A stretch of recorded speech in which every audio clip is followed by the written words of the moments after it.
Sampai kan ingin diakui, makanya tampil dengan baju-baju. Makanya mereka butuh ajining rokok. Ajining rokok. Nah, kalau kita nggak butuh lagi ajining rokok. Ajining rokok itu hanya tipuan aja.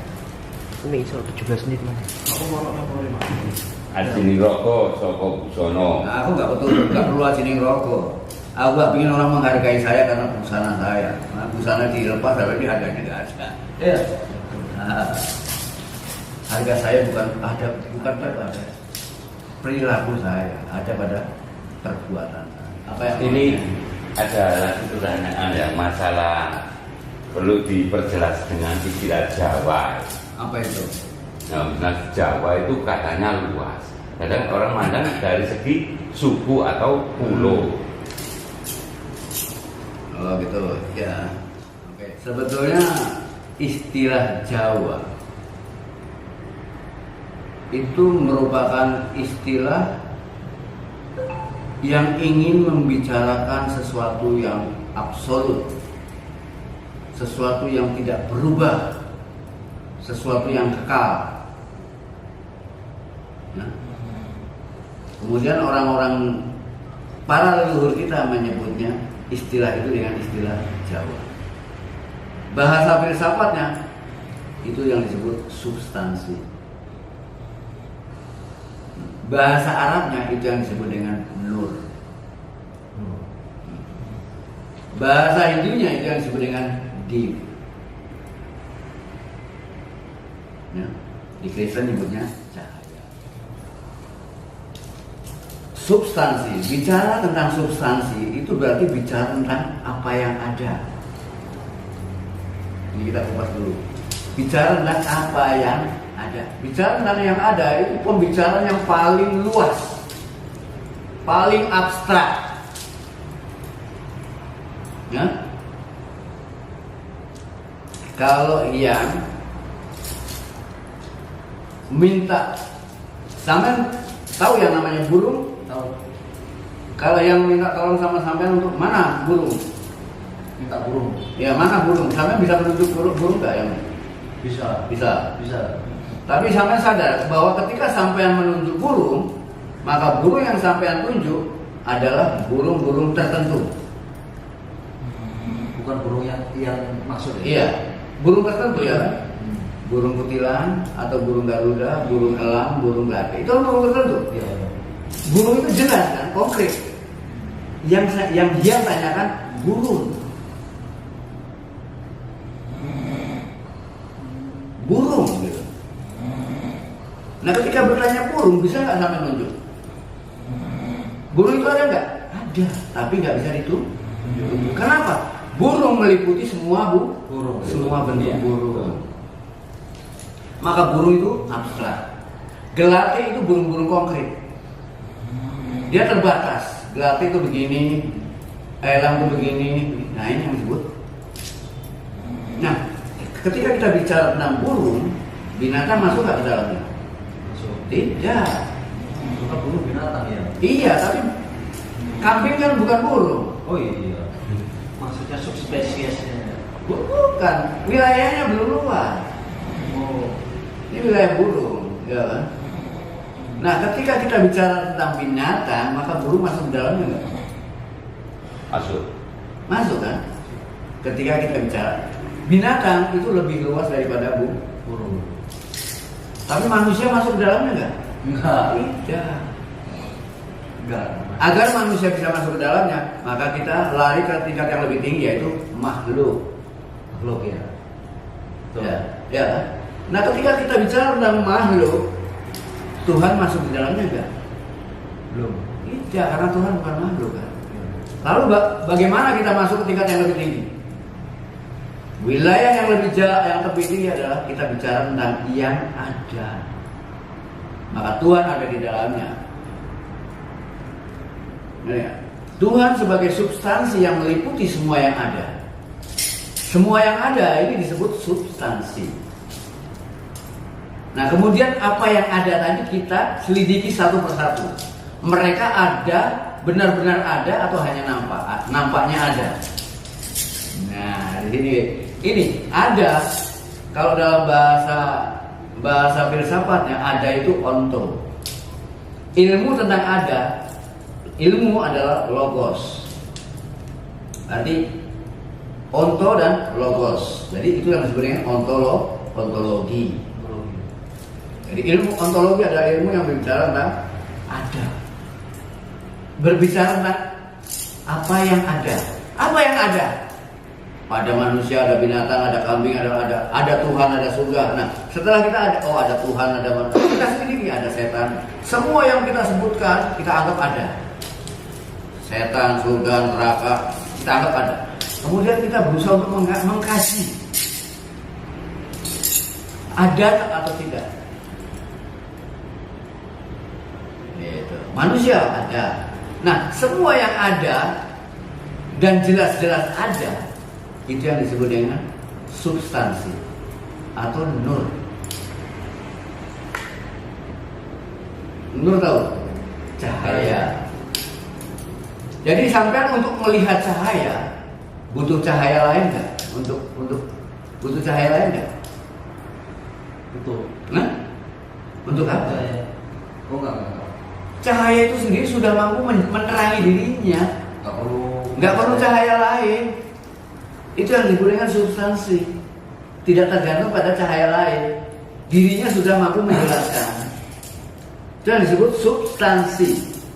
Itu yang disebut Jawa. Itu yang disebut nur. Jadi mengupas Jawa itu gak gampang. Itu yang disebut nur. Untuk melihat cahaya sampai gak butuh cahaya lain. Tapi untuk melihat yang lain sampai butuh cahaya. Coba sekarang tanpa matahari kelihatan gak semuanya? Gak kelihatan. Sampai punya mata gak ada matahari, gelap sama sekali kan? Kalau di Bali sampai pas waktu nyepi gelap sama sekali, nggak bisa kelihatan apa-apa. Sekalipun padahal di sana ada matahari. Bayangkan kalau matahari nggak ada sama sekali. Padahal malam Pak masih ada matahari di balik sana kan? Itu satu pertanda bahwa mata ini nggak ada gunanya kalau nggak ada matahari. Makanya mata dan matahari itu saling bergantung. Ada matahari tapi sampai nggak punya mata. Dia tetap nggak kelihatan. Makanya mata dan matahari saling terkait. Nah, sekarang yang harus kita cari substansi tadi. Makanya substansi ada. Manusia ini substansi, binatang juga substansi. Kewan, burung, semut, batu, pohon, Tuhan, semuanya sama-sama substansi. Tapi nggak bisa disebut sama-sama makhluk, beda. Ada yang sama-sama binatang, sama-sama burung, kan beda kan? Jadi kalau di wilayah burung sama-sama burung, di wilayah binatang sama-sama binatang, di wilayah manusia sesama manusia, di wilayah yang lebih tinggi sesama makhluk, ya. Tapi di wilayah yang lebih tinggi sesama substansi. Cuma bedanya substansi Tuhan dengan substansi manusia, substansi malaikat, substansi jin, substansi binatang. Di sini ada beda. Substansi Tuhan ini yang disebut dengan substansi absolut, substansi suprahuman, super absolut. Nah, kalau substansi manusia disebut substansi human. Kalau di bawah manusia disebut substansi infrahuman. Itu bahasa filsafat. Jadi filsafat paling tidak memberikan kejelasan bahasa untuk menjelaskan semuanya dengan tajam. Ya. Jadi substansi itu di sana. Oleh karena itu kita selidiki, setan itu ada enggak sih? Setan itu apa sih? Kalau Tuhan pernah menyatakan bahwa setan adalah musuhmu yang paling nyata. Kalau setan adalah musuhmu yang paling nyata, yang dia tanyakan, pernah kamu berkelahi sama setan? Berarti setan itu tidak memiliki substansi. Apa yang dimaksud setan? Kenapa dia disebut paling nyata bagimu? Setan ini siapa? Musuhnya Tuhan kan? Apakah setan ini memiliki substansi sama seperti kita punya substansi? Kalau setan itu substansi dan kita substansi, seharusnya kita berkelahi. Bisa berkelahi. Orang sama-sama memiliki substansi. Apakah dia substansinya setara dengan substansi Tuhan? Kalau setan substansinya setara dengan substansi Tuhan, berarti ada dua Tuhan. Ada Tuhan gelap dan Tuhan terang. Tuhan baik, Tuhan buruk. Kalau ketika Tuhan ada dua substansi mutlak atau substansi absolut yang berbeda, ada pertengkaran gitu. Kalau Tuhan sama Tuhan bertengkar, kira-kira berantakan nggak ini dua? Berantakan, tapi nyatanya nggak berantakan. Artinya di tingkat Tuhan tidak ada aksidensi apapun. Yang ada cuma substansi absolut yang tauhid satu. Apakah ada di tingkat malaikat? Tidak ada. Kalau ada berarti kacau alam semesta ini. Bahkan di tingkat substansi manusia sampai berkelahi enggak? Berarti setan itu tidak memiliki substansi yang sama dengan kamu. Tapi kenapa dia disebut kenyataan bagi kita? Nah, yang perlu kita ketahui, di dalam diri manusia ini terdiri berbagai substansi. Manusia itu memiliki 3: ruh, jiwa, dan raga. Ruh ini substansi yang absolut kekal dan sempurna. Ya, ruh memiliki absolut. Ya, karena sempurnanya dia tidak memiliki aksidensi. Nggak tahu kan aksidensi? Nah, nanti saya jelaskan. Tubuh dan jiwa karena dia mengalami perubahan, maka dia memiliki aksidensi. Karena dia mengalami perubahan dan pertumbuhan, maka dia memiliki aksidensi. Ya. Raga sama, dia memiliki pertumbuhan, ada aksidensi. Ya. Nih, bisa untuk membedakan mana aksidensi dan mana substansi ini kita udah berbicara kita menggunakan disiplin ontologi untuk mengkaji spiritual. Jadi di sini disiplin ontologi kita gunakan untuk mengkaji sebagai pisau untuk menganalisa wilayah spiritual. Ini orang-orang spiritual harus paham dengan ini. Tapi kalau orang spiritual nggak paham ini, jangan bicara tentang spiritual.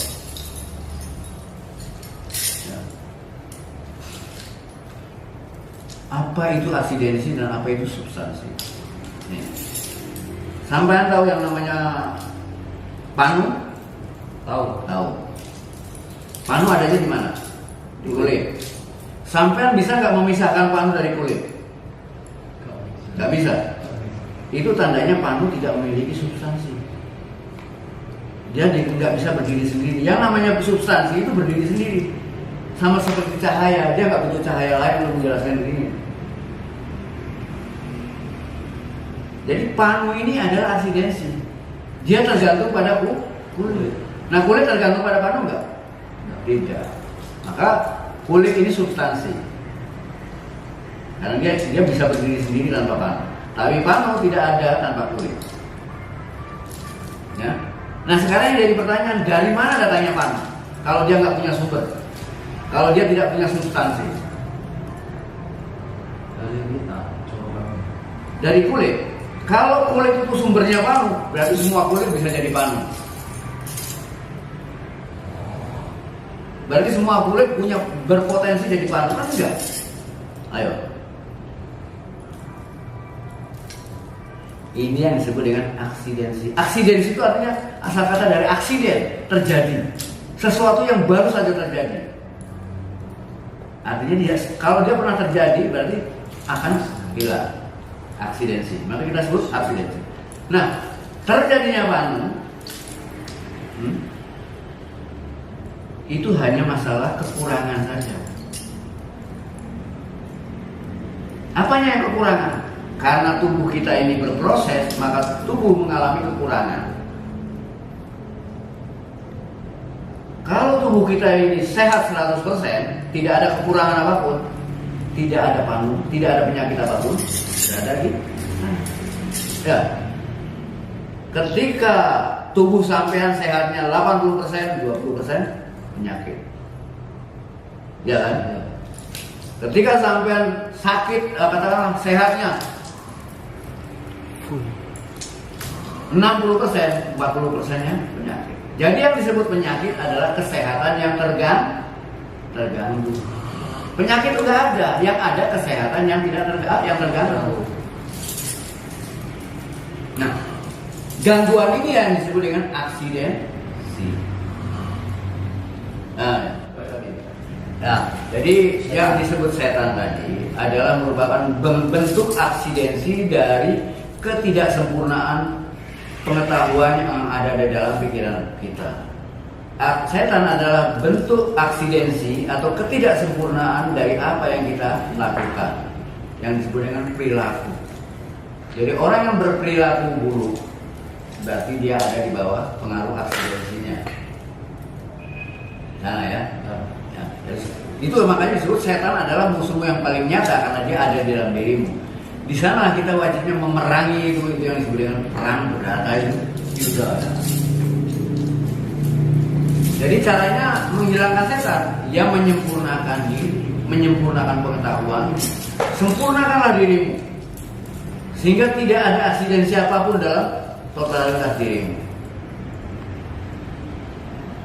Tuh.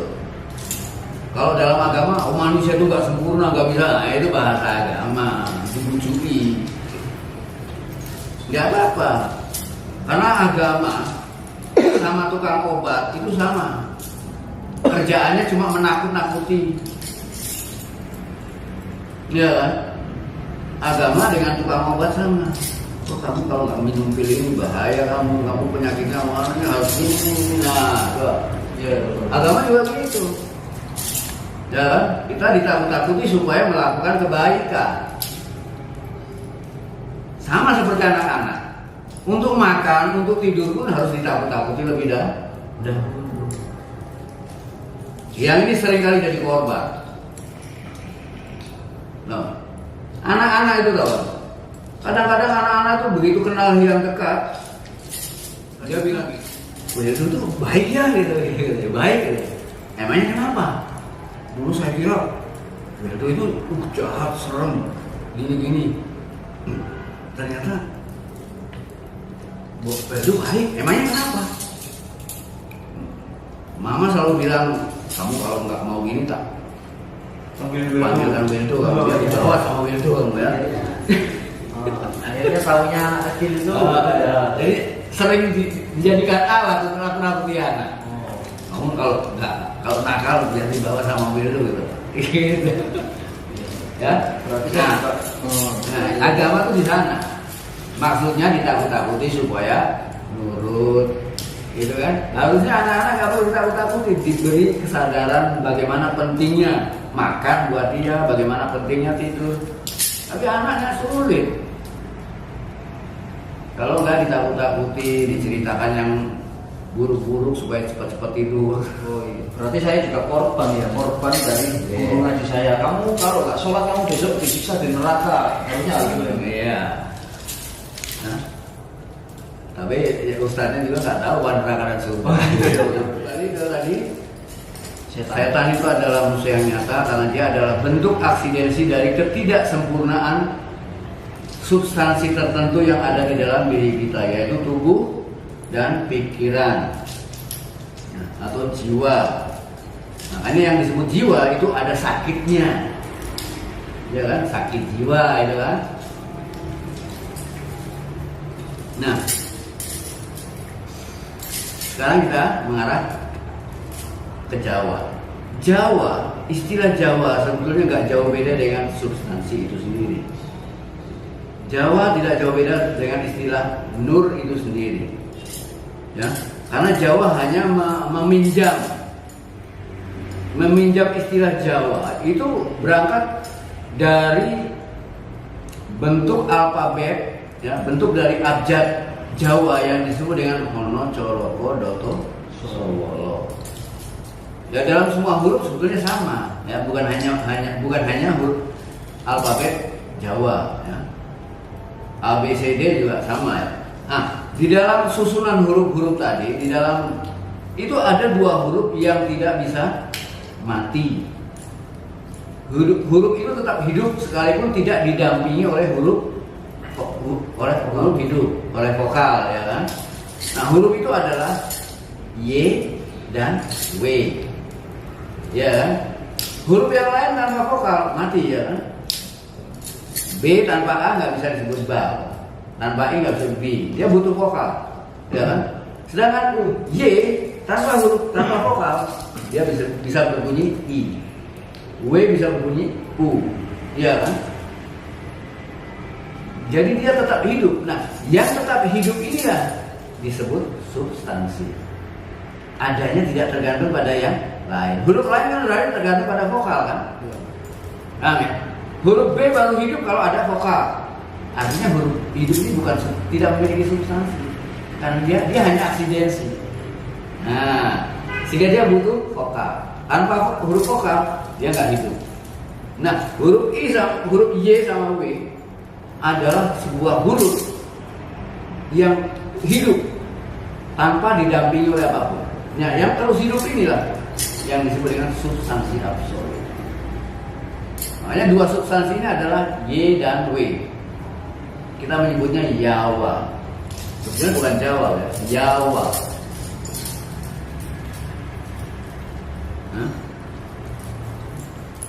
Jawa.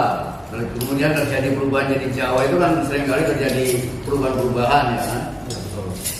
Nah, tentang Jawa ini pun sebetulnya pernah. Jadi kata-kata Jawa itu ingin menggambarkan bahwa yang namanya Jawa atau Jawa adalah menggambarkan sebuah karakter, sebuah substansi yang kekal, substansi yang tidak tergantung pada apapun. Dia adalah cahaya. Gitu. Substansi yang mengandung semua kebaikan, semua kebenaran. Nah, makanya disebut orang-orang Jawa adalah orang-orang yang punya jati diri. Yang disebut jati diri yang disebut substansi ini. Ya. Jawa itu hanya istilah ya, yang meminjam dengan huruf-huruf. Ya, sama dengan substansi. Itu istilah filsafat untuk bicara tentang apa yang benar-benar ada. Gitu kan? Jawa itu harus dipahami seperti itu. Jawa adalah karakter. Maka orang-orang yang masih memiliki karakter itu disebut orang Jawa. Nah, sebutan orang Jawa bisa kita pakai untuk menyebutkan siapapun yang berkarakter itu. Orang yang berkarakter itu kita sebut dia orang Jawa. Nabi Muhammad, Buddha, semuanya bisa kita sebut Jawa. Bahkan Tuhan pun Jawa. Karena dia kan substansi, ya, semua substansi bisa kita sebut sebagai Jawa. Orang bilang, kamu gak Jawa maneh ya. Jadi itu kan bicara tentang substansi, bukan bicara tentang bentuk, tapi esensi. Ya? Nah, bahkan yang lebih jauhnya di kitab suci sebelum Quran, bahkan sebelum Injil, di kitab-kitab sebelumnya di Zabur kan, itu pernah disebutkan, bahkan dia disebut sebagai Tuhan. Itu pun juga karena keterbatasan pemahaman di zaman dulu, sehingga substansi itu disebut sebagai Tuhan. Karena Tuhan merupakan substansi absolut, sama absolutnya dengan substansi itu sendiri. Makanya dia disebut Tuhan, yang disebut dengan Yehova, ya, Yehova, yang kemudian disingkat menjadi Yahweh, ya. Yahweh itu kemudian disingkat lagi menjadi YHWH. YHWH, huruf-huruf di Yahudi sana. Huruf H itu nggak jauh beda dengan huruf Ho dalam monosoroko. Ho itu artinya A, iya kan? Jadi kalau YHWH berarti kan YAWH, Yawa. Nah, jadi penguraian tentang istilah Jawa disitulah sebetulnya. Jadi orang Jawa bukan karena dia berpakaian Jawa, bukan karena dia dilahirkan di orang Jawa atau di Pulau Jawa, tapi dia orang-orang yang Jawa adalah orang-orang yang berkarakter kuat, yang memiliki pendirian kuat dan dia tahu siapa dirinya, sadar sebagai jati dirinya, orang-orang Jawa. Atau dengan kata kalau kita gabungkan dengan Bali, Jawa dan Bali ada kaitannya. Jawa kalau kita kaitkan dengan Bali itu bisa berarti Jaba. Jawa itu Jaba. Orang Madura nggak bisa nyebut W. Dia kalau nyebut W mesti B. Ya kan? Jawa nyebutnya Jaba. Orang Bali kalau menyebut orang Jawa Jaba. Jaba itu artinya luar. Bali itu dalam. Kembali ke dalam. Nah, disebut orang Bali adalah orang-orang yang tetap berpegang teguh pada substansi yang ada di dalam dirinya. Itu orang Bali. Orang-orang yang tetap berpegang teguh pada jati dirinya sebenarnya. Nah, siapa orang Bali? Nah, orang Bali adalah orang-orang yang berpegang teguh pada jati dirinya. Bukan karena dia dilahirkan di Bali atau dilahirkan di Bali orang Bali. Siapapun bisa disebut orang Bali kalau dalam pengertian ini. Iya. Ya. Tak beda dengan yang dikatakan Jawa. Jawa tadi. Maka Jawa adalah yang keluar dari dalam. Ya. Jawa itu artinya Jaba, yang keluar dari dalam. Jadi orang Jawa adalah apapun yang keluar, apa yang nampak ini merupakan pengejawataan dari yang di dalam. Asik kan? Iya betul, pengejawataan Jawa. Jadi di situlah hubungan Bali dan Jawa. Jogo Jeru. Sedangkan Sumatera itu artinya yang memancar, pancaran yang keluar dari ketiga substansi itu. Itu Sumatera. Makanya di sana disebut warna apa namanya? Swarna. Ya, Warna. seperti warna itu lagi Warna pancaran. Nah, kalau kita kaitkan dengan ketigaan, ada Trinitas, Tritunggal yang disebut dengan itu yang disebut dengan telur Brahma, ya. Kemudian telur Brahma itu pecah menjadi 3. Yang kuning menjadi Manimaya, yang putih menjadi Ismaya, cangkangnya menjadi Antaga. Kemudian itu merupakan bentuk primordial dari alam. Nah, ketika terjadi perubahan-perubahan alam, maka Manimaya tetap utuh sebagai Siwa,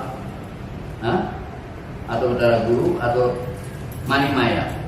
Ismaya berubah jadi Semar. Toh Antaga berubah jadi Togok. Nah, Semar dan Togok ini yang kemudian dikenal sebagai Sabto Bayon, Noyo Genggong. Dia selalu berdua, bukan Semar aja. Semar dan Togok ini bekerja bersama. Noyo Genggong. Iya, Sabto Bayon, Noyo Genggong, Semar dan Togok. Ismaya dan Antaga ini berdua. Mereka selalu bekerja bersama. Semua orang hanya mengenal Semar, tidak mengenal Antaga. Karena orang dalam tidak mengenal Antaga. Telur kuning nggak bisa kenal cangkangnya karena dipisahkan oleh putihnya. Ya, makanya orang dalam hanya tahu Semar. Karena keberadaan Semar ini menghalangi nggak bisa melihat cangkang. Iya. Karena cangkang di luar. Padahal tugas cangkang lebih berat karena dia berhadapan langsung dengan luar. Cangkang melindungi putihnya dan melindungi kuningnya. Nah, putihnya ini yang menjaga kuning. Nah, ini 3 ini harus kita ikuti. Nah, Jadi yang menjadi Semar itu kuningnya. bukan.